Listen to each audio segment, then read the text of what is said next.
This week, we are going to explore aspects of working with people in ecosystem restoration projects. If you recall from last time, we spent some time going through this restoration process where we define a project purpose, define our uses and policies that are going to be in place associated with that restoration project, and then we're going to collect a lot of information, background information, do an inventory and analysis of the current condition, identify those reference ecosystem conditions, the structure and functional characteristics that we're going to restore to, and then define our specific restoration goals.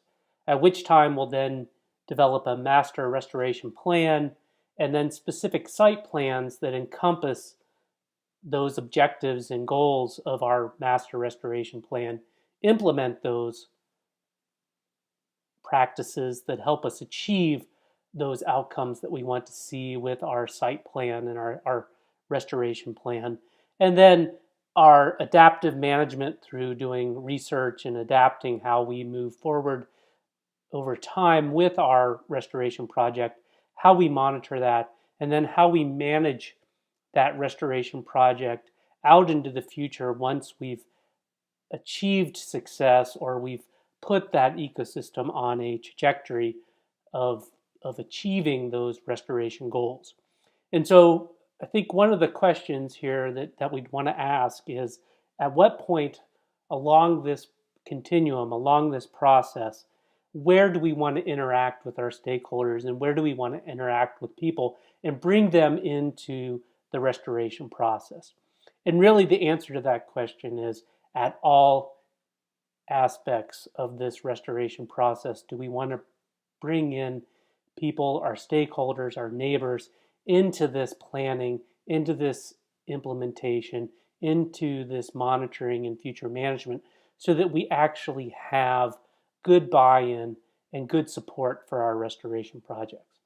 And so in the long run, restoration efforts are going to be most successful if they are planned, implemented, and managed in what we would consider a collaborative process, working in partnership with a variety of major players. That could be our neighbors, that could be individuals that are responsible for the management of those areas, or if we're on public lands, it means the entire public in terms of who has a say, who has some input into how we're managing and how we're restoring that specific land. And so the reason for this, and the reason we might want to focus and really want to focus on a collaborative and process where we do work in partnership, is that this is going to build enthusiasm, interest, understanding, as well as political and financial support for what you're trying to accomplish. And as we'll see in other materials this week, it's when we lack this enthusiasm, when we lack an understanding of what we want to do as part of a restoration process, this is where we often run into some serious issues, some political issues or financial issues where we'll lack that support and our restoration plan will not be successful. And so there's a couple of other reasons why you want to think about integrating people into your restoration process from day one. And that is, you want to be engaged with your community. And one reason for that is that the membership of your community will likely change over the life of your project. So when you're in the initial planning stages, you may be working with one group of people that are very engaged. And that once you've implemented and developed that plan, implemented it out on the ground, they may move and their main interest may move to other things, such as the next tract of land that needs to be restored, or the next watershed that has water quality issues, or the next prairie or grassland that needs to have invasive cheatgrass removed. So they may move on, and then you may have different people that come in that are utilizing that restored landscape or that restored area and that are going to then become engaged. And if you haven't been engaging these different groups throughout the entire process, you may lose interest over time, and that interest may wane. And as a result, you may lose the ability to help manage that restoration project into the future. So your community building activities really need to be ongoing, and they need to start from day one, and that they're going to continue on and on and on throughout that restoration process. So when we think about some strategies to help maintain support, there's a couple of things that I think you need to keep in mind. The first is that you really want to provide opportunities for volunteers to participate in ongoing management and monitoring activities. You want to actively engage the public and interested parties into your restoration practices, if possible, as well as any kind of ongoing management or monitoring those restoration practices out into the future. These kinds of opportunities for volunteers are going to help you build support. They're also educational opportunities for you to interact with the public so that they can better understand why you're doing X to achieve outcome Y. Another thing and another strategy that you'll want to do in combination with providing opportunities for volunteers is that you really want to reach out to the community using multiple forms of communication. And you want to maintain this presence with the public as neighbors come and go. So, you may have people that come and go that are actively using the site, actively, as I mentioned, really are concerned about specific watershed and issues that are there, and they're really engaged. But once you actually implement those practices on the ground, they may go, and you may have new neighbors, new individuals that come into this that are going to be actively engaged in using that restored landscape as part of that use policy that we talked about in our lectures on the restoration process. And so you want to reach out to the community using different types of forms, whether that's through newsletters, through electronic forms of communication with Twitter and a Facebook page, or through workshops or hand-to-hand communication where you have your stakeholders and your public and your neighbors and those volunteers out on the site actively engaged. And this is going to be really important that you focus on these individuals, because there will be some people early on in a restoration process that may not be all that interested in actually helping restore it, but they will be interested in using it once it's restored, as I've said. And so you can reach those individuals through community outreach, through a Facebook page or a Friends of page, or Twitter account or Instagram account that really kind of puts the awareness out there. And they may only really need to be aware of at that time, but as their interests may change and the project changes from more of an active restoration to more of a management, then they may actually become much more active in their use, and then you can strategize and use a different approach to communicating with them. A third strategy that can really help you maintain support for your restoration project that's important for you to keep in mind is that at every turn you should look and never stop looking for educational experiences or opportunities where you can bring people on board through volunteers, through workshops, that you're actually educating these groups, giving them an experiential learning opportunity to develop new skills so that they can actually utilize those skills, reconnect back with nature, which is one of the things that restoration is so good at. And that's going to actually help build support out into your community. But those are leadership opportunities so that perhaps as you move on in your career and you move on to that next watershed or to that next area that needs to be restored, that your restoration plan can move forward because you've enhanced and created leaders that are going to go out there on the ground and help maintain and keep the momentum and support going for your restoration plan. And then finally, one way to organize support, and you may think that this is really not why you entered a natural resource field, but really this is one of the things that considerable research has shown, is that organizing community festivals or other social events is a great gateway to get people involved, to see that there are opportunities for them to utilize their own skills and to give back to the community. One way that's really great to do this is if you are in one of these instances, and think back to that restoration process where you've created that general restoration overall plan and define those goals, but then you need to do some of that background work and then do an inventory of what's there. Well, maybe you have no information for this watershed or for this tract of land that you're going to try to restore.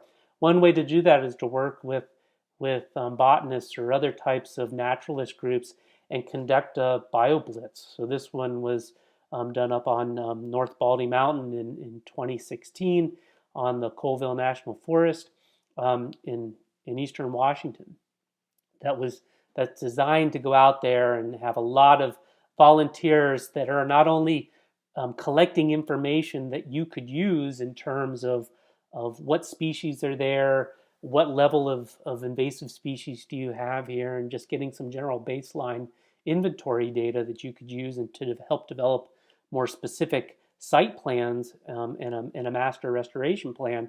But at the same time, it's providing an opportunity for your volunteers, for interested parties to get out there and explore the landscape, and an opportunity for you then to ask them and engage with them to see, well, this is what we want to try to accomplish with our restoration project and our restoration goals. What do you think about that? And this is a way for you to help build support through that active communication. So looking for these kinds of opportunities where you can bring people together is a great way to help maintain and build support. So what you want to do when you think about a restoration project and working with people is that you want to work to make sure that the restoration is considered an essential part of the fabric of the community. All right. So there's a lot of evidence out there in the environmental social science world that suggests that long-term stewardship of natural resources really depends on citizen participation in all its phases of management, whether that's the planning, whether that's the implementation, or whether that's the monitoring after the fact. So we need citizen participation and support all the way through this process. And so once again, to make sure that you have your restoration project is integrated as an essential part of the community, you really want to try to involve volunteers in all kinds of activities, whether that might be plant monitoring, pest species mapping and control, helping to conduct baseline inventories. And another way to do this is an emerging field that's really set around citizen science, like providing opportunities for people to upload information from their smartphone into a database that really can be used to help you monitor and help map species and identify pests and have early warning activities or early warning systems in place that can help you manage that ecosystem in a much more holistic fashion.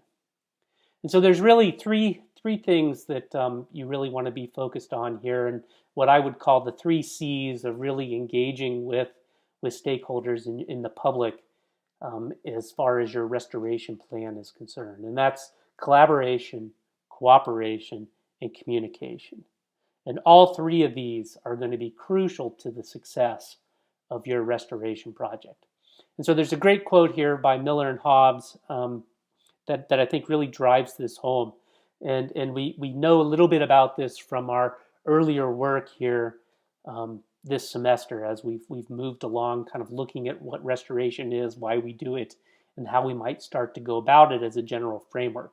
And the first is that our ecological constraints really are going to define what's biologically possible. Can we grow the kind of species that we want to grow as part of our restoration plan?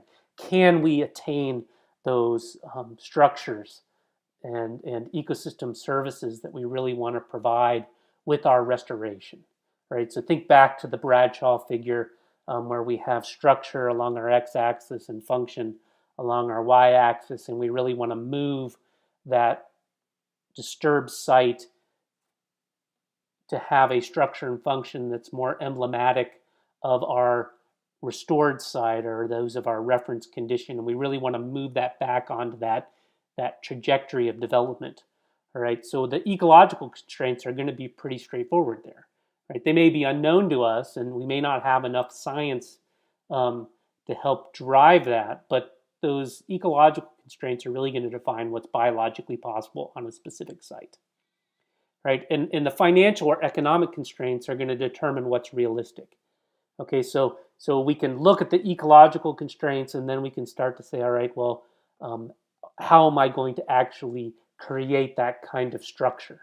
So a good example of this might be, we know that we may have a forest stand here in northern Idaho, in a watershed that has had active fire suppression for the last 70 to 80 years, and there hasn't been any active forest management. And so we have an increase in accumulation of fuels that puts that stand at a much greater risk for more severe wildfire. All right, and so we know what our ecological constraints are, what we need to do to restore the structure and function of that. We need to go in and we need to remove some of that material, some of that smaller diameter trees that have developed underneath that forest stand, and we need to remove that to reduce the risk of wildfire. And once that's done, as a restoration treatment, perhaps we could think about using prescribed fire underneath that stand to help remove, more more of that fuel as we move forward in the future, before it accumulates to the point where then we would end up with a more severe crown fire, right? And so we know those ecological constraints, but then we have to have the economic. We may have economic constraints that really determine whether that's a realistic aspect, right? And so we need to have some way to pay for the removal of that material if that's going to be the restoration practice that we're going to use. And we're going to have to pay a crew of loggers to go in and remove that material, right? And if it's too expensive to do that, we may not have the money, and it may not be a realistic goal of a restoration project to actually remove that material. Ideally, in some of the most successful restoration projects that utilize this are ones where we've linked the ecological and an economic constraint together, so that there is a market for that material that we may be moving and removing through some sort of thinning opportunity or thinning activity, and utilize that wood material that makes it economically feasible to actually conduct the treatment. And then finally, and this is most importantly, I think, in many ways, because those two we can really work on, and we can really try to increase our science and increase our interaction with stakeholders to find a fiscal or an economic way to move a restoration project forward. But if we do not have social support for what we want to do, that project will never be successful if we don't have social support. So for instance, just think about this in terms of on national forest land. There's a lot of activity and a lot of negative perceptions by the general public in terms of what the Forest Service wants to do in terms of removing some of these fuels that have accumulated in these fire-dependent ecosystems here in northern Idaho.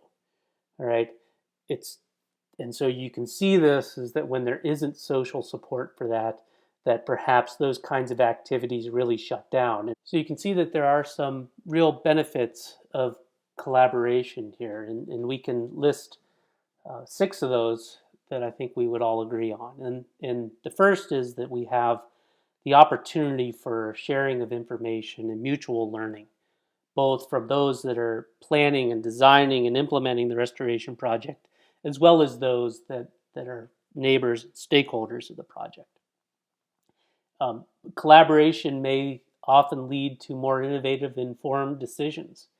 and it will increase trust amongst partners, which then will help deal with any issues that might come to head in terms of any restoration practice that may be viewed in a negative fashion. Collaboration also provides an opportunity to work on a landscape level so that we can help solve broader problems. And if you think about watershed restoration, for example, where you really need to be thinking about things upstream as well as locally there, perhaps in the specific area you're working on, this collaboration will help you work and help solve some of these larger landscape level problems. It helps provide a long-term commitment and helps ensure that there is a potential for a longer-term commitment if you have a broader collaborative group. And then it really will help you solve some of the more challenging projects and help you get those implemented rather than people just walking away because they don't have trust and they don't feel like their opinions are valued. Now, there are potential challenges that you need to be thinking of at the same time as some of these potential benefits.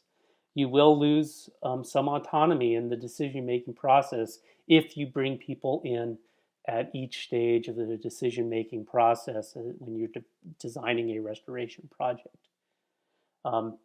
You may find that some of your collaborators are unwilling to let go of their positions, all right? And that just may be something you have to deal with. There is evidence to suggest that even though they may be unwilling to let go of a position, they will still be able to move forward. And that really depends on the person. It may be very difficult also to achieve transparent decision making, especially if you're working in a broader group. I mean, think back to some of the policy issues that we talked about with adaptive management in terms of if you're working on federal lands where you need to have a variety of groups that are involved and might need to have an advisory board or council. And achieving that transparent decision making might be very difficult, especially if you have people that are unwilling to let go of their specific positions. And they also might have competing objectives. And so if you have complex interactions in competing objectives as part of your restoration project, and the parties have different opinions about how to move forward, this can be a real issue and a real challenge that you might have to work through.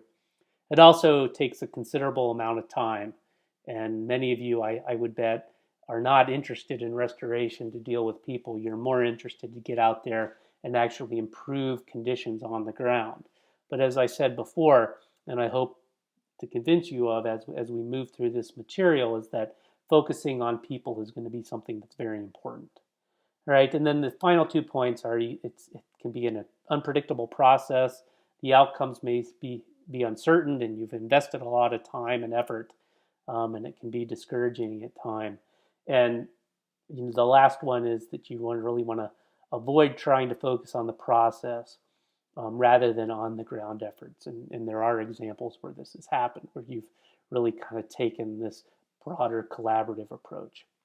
So there's a variety of different ways to be collaborative, and this is one example from a paper by Lowe and Mott in 2005 that describes different types of collaborative forest restoration groups, from planning committees and advising councils to loosely defined groups of individuals with overlapping interests that we might consider a network, to community forums and dialogue groups, which might be just a single event or ongoing gathering to share ideas. There might be something that's much more formal that we would design some sort of power sharing agreement where we might be looking at some sort of co-management process. Or there might be, long-standing place-based groups that identify issues, gather information, generate options, develop recommendations, and these are more like partnerships.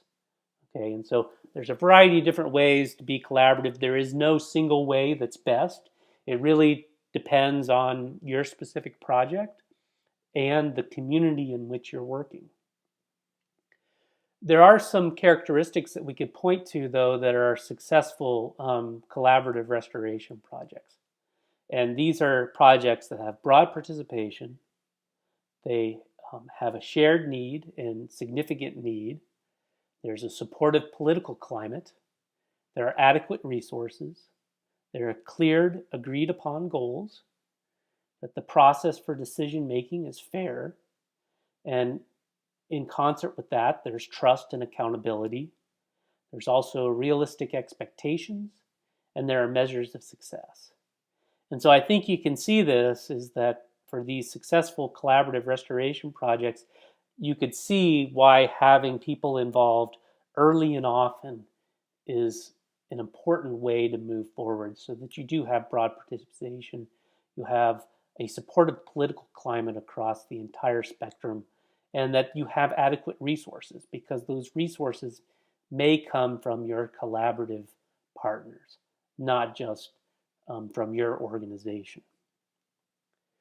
So, I think one of the things when we think about a social dimension of your restoration project, and as we talked about last week, when you really start thinking about step one as part of a restoration process, at the start of your project, you really need to start to be thinking about who are your potential set of stakeholders. Who are the groups that are going to be impacted by your restoration activity? Which ones may have an interest in it? Which ones may have a negative idea, aspect of what you're going to do?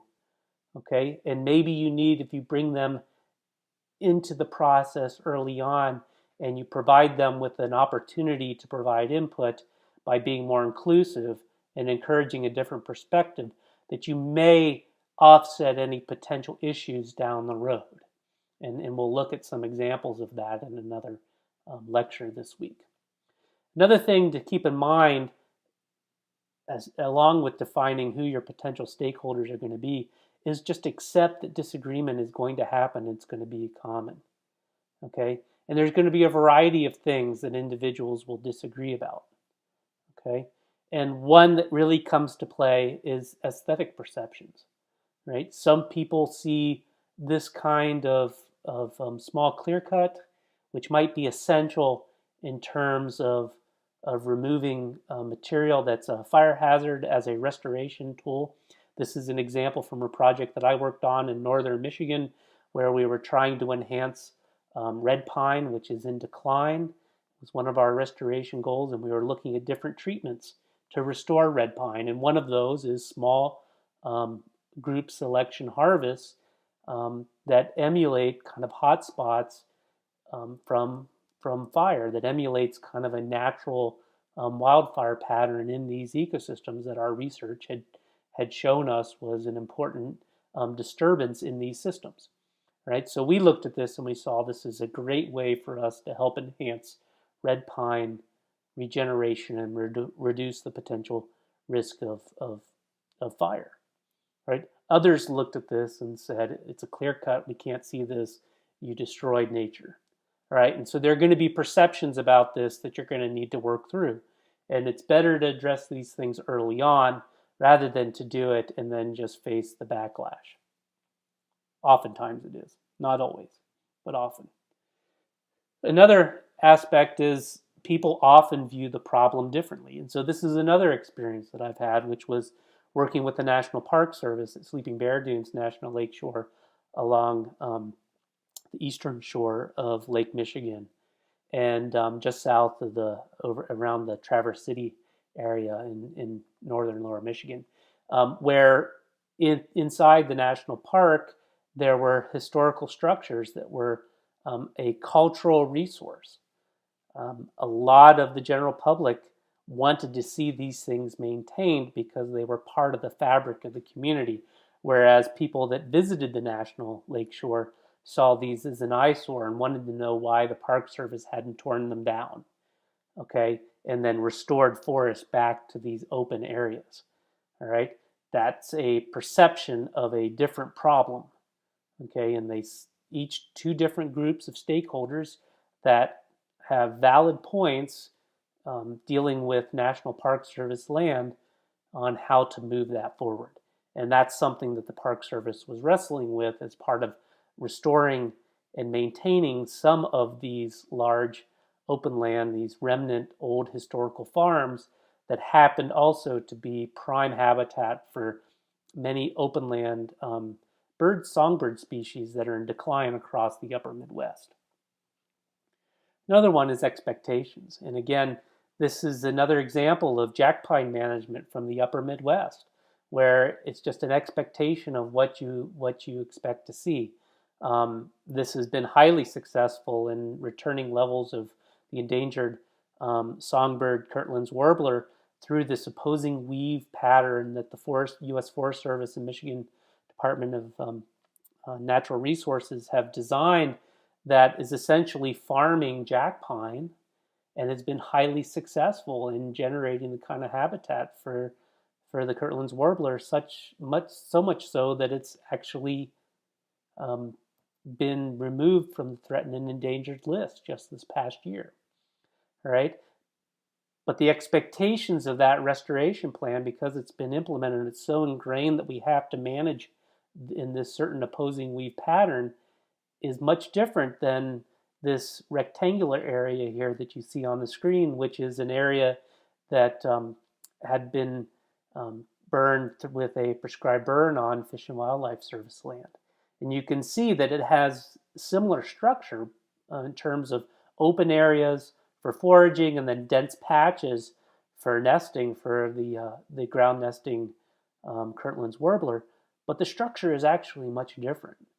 Okay, and getting forest managers and landowners to think that they can manage in a much more stochastic or random pattern that emulates fire versus more of this heavy-handed approach has been a real challenge in terms of really trying to restore other types of species besides Kirtland's warbler in this part of northern Michigan. So expectations can be different. And then, as I mentioned, and this is a corollary to the first slide here about aesthetics, is also just concerns about practices, about how individuals might think that certain practices such as clear cutting or fuel mastication of chipping, has a negative ecosystem impact. That might really impact or negatively influence the acceptance of a specific restoration treatment, or then putting fire back into the system.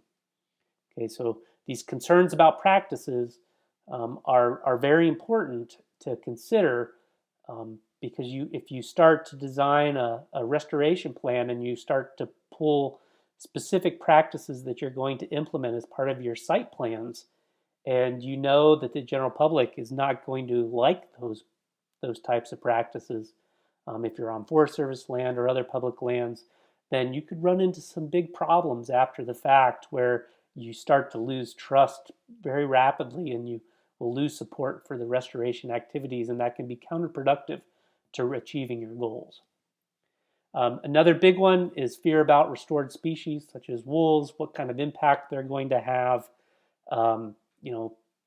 These kinds of fears are real, all right, and working through those kinds of activities is going to be important. And then another big one here, especially in the West, is concerns about historic privileges and access, all right, where we're dealing with grazing lands and the ability to utilize range lands and the perceived loss of activity through some sort of restoration practice. So all of these kinds of things can either be positive or negative, depending on the group that you're talking with, and you may have to thread the needle and work with both sides, especially if you're working for a public agency, on designing and implementing a restoration plan. And just because you're out there on the ground doing the restoration work, planting tree seedlings or doing a prescribed burn or harvesting or doing some sort of thinning activity to remove fuels that have developed in the understory, just because you're not the one that's implementing the plan, right, or designing the plan, you should be thinking about these things, because you might be the one that the John Q. public comes up to and actually asks, why are you doing this? And you may be on the receiving end of some sort of tirade or some sort of discussion that's either in support or more frequently against the kind of activity you're doing. And the best way to lose support, again, is to have poor communication with those groups. So when to involve people? You want to involve people at all stages. At the very beginning, when you're first putting and gathering information together, at the stage when you're developing alternative solutions that are being discussed as part of that adaptive management process. At the point when the final plans are ready for adoption, you want to involve your stakeholders. When you're at critical stages in terms of implementation and management, you want to involve people.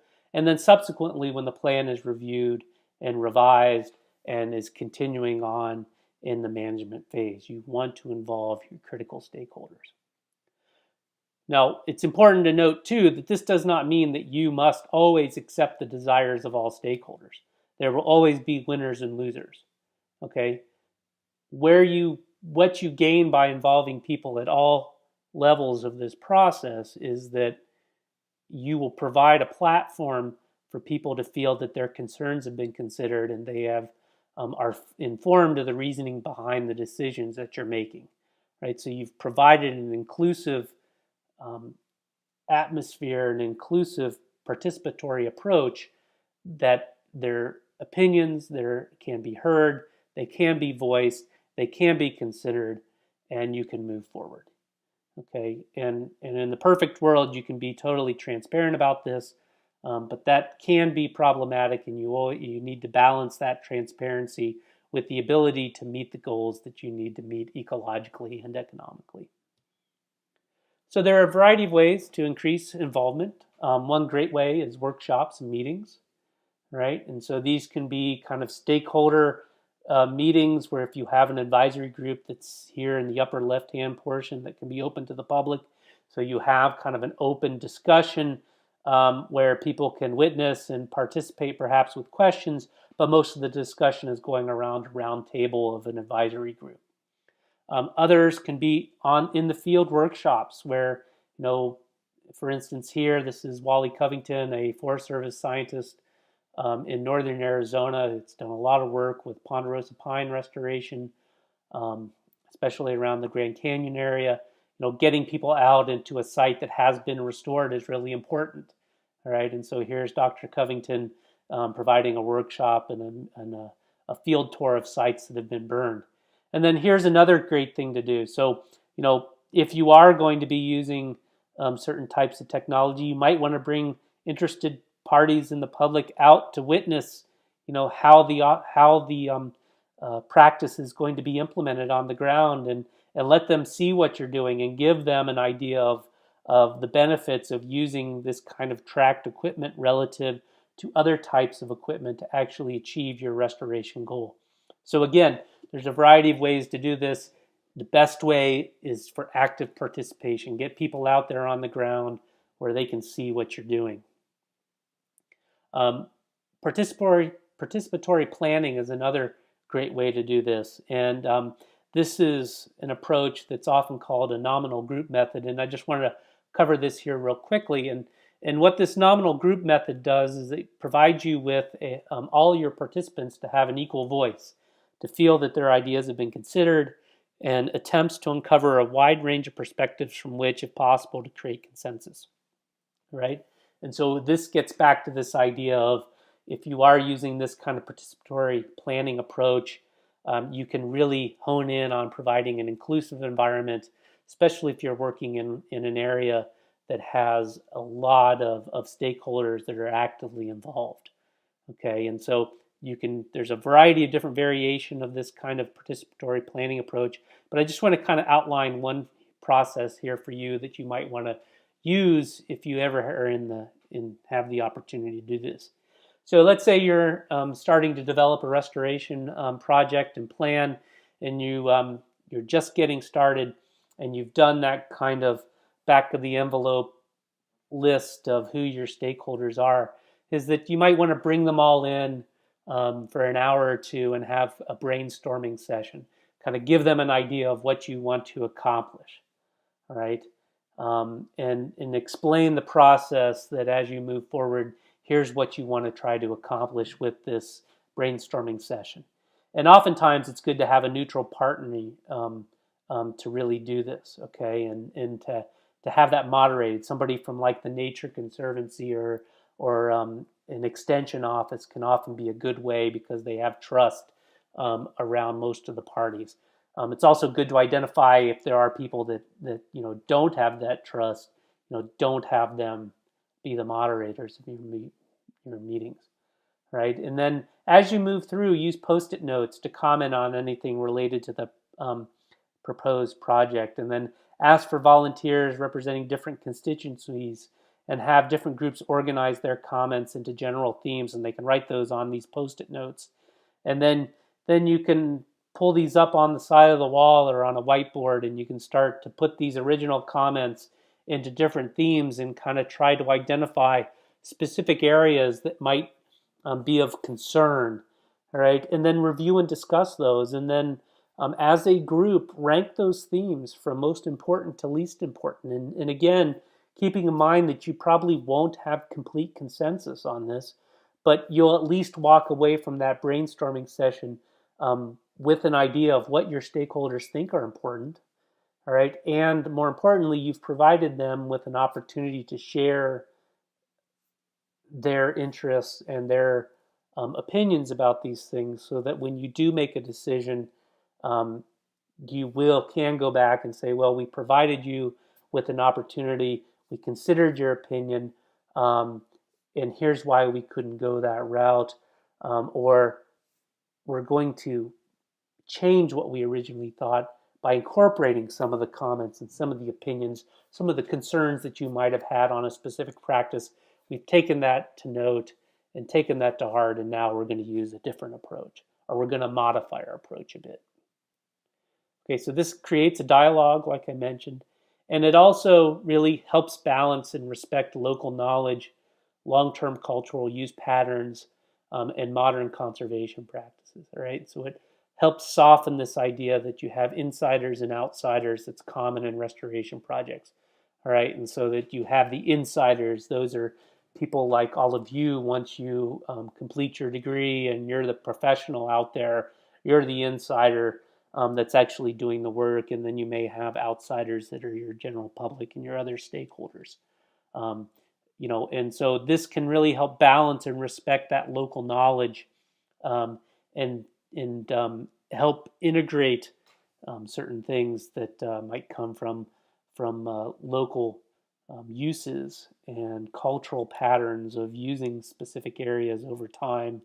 Go back to that example that I provided on, from the Sleeping Bear Dunes National Lakeshore with those open grassland, those old historical farms, creating that dialogue and understanding what it is about them that means that they're important to certain segments of the community was very important to the National Park Service in terms of designing a restoration plan to prioritize which of those farms they were going to enhance and which ones they were going to restore back to forest land.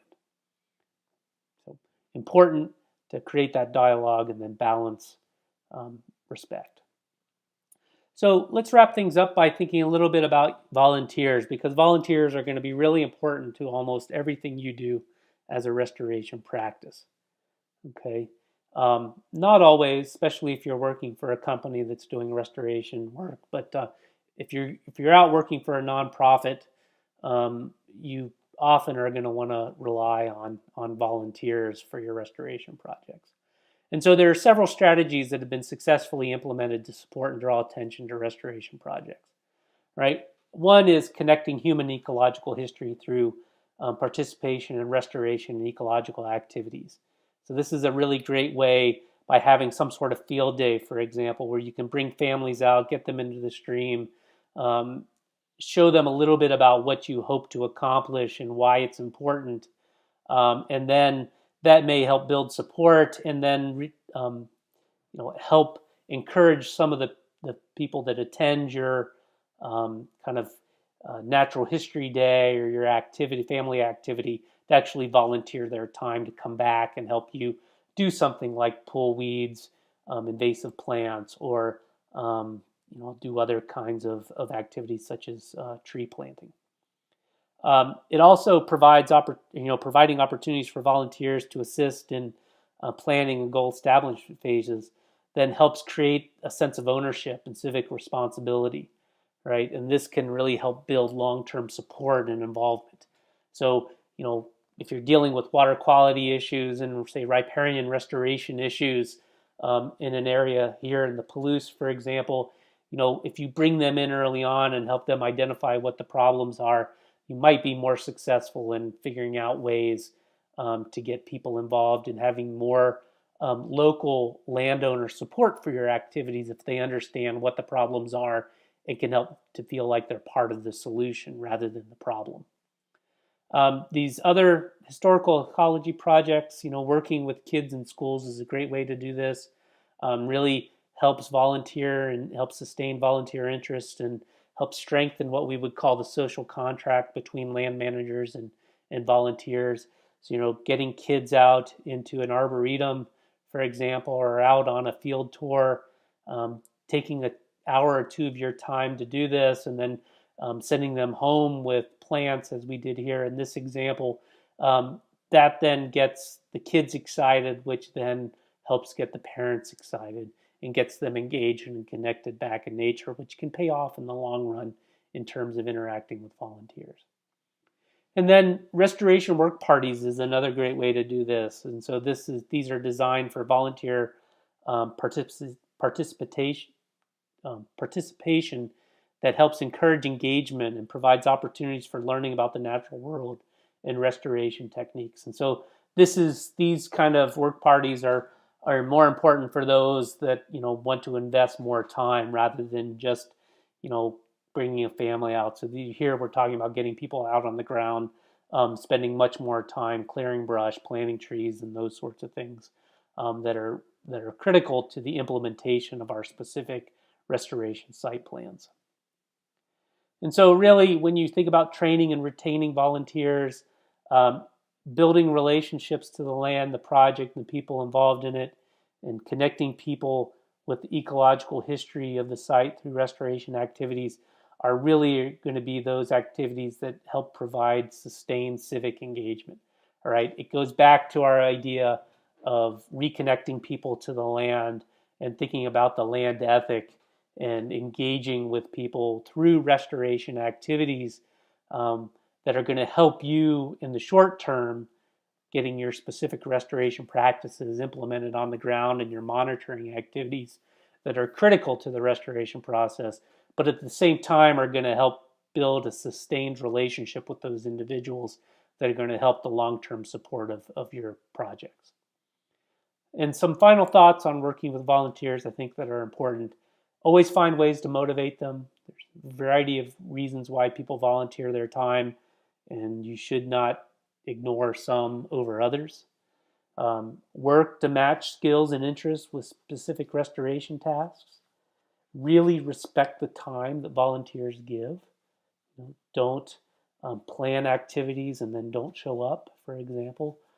Don't plan activities and then lack the equipment or the materials to plant or to utilize their time and effort. So really respect the time and effort that they're providing. Always provide food. It's a great way to thank individuals.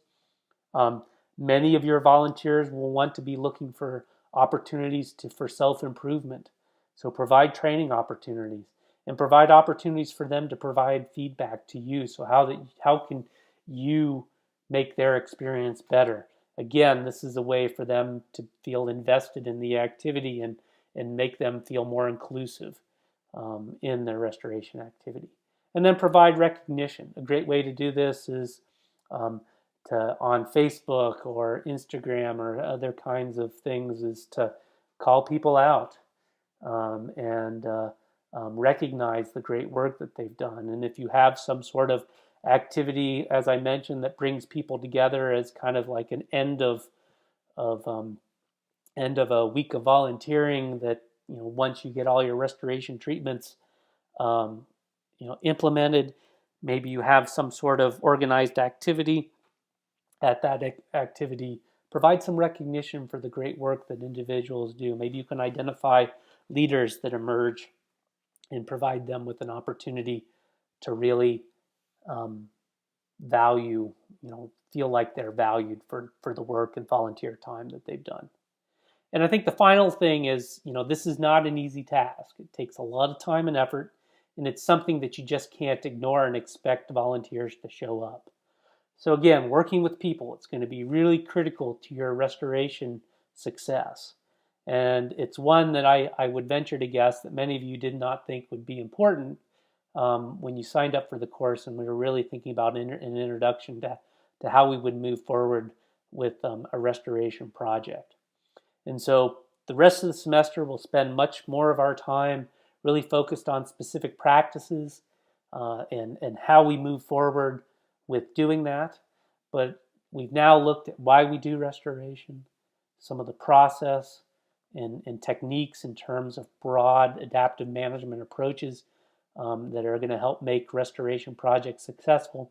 And I think the final, brick in that foundation is that you have to have great engagement with people to ensure that your restoration projects are successful in the future.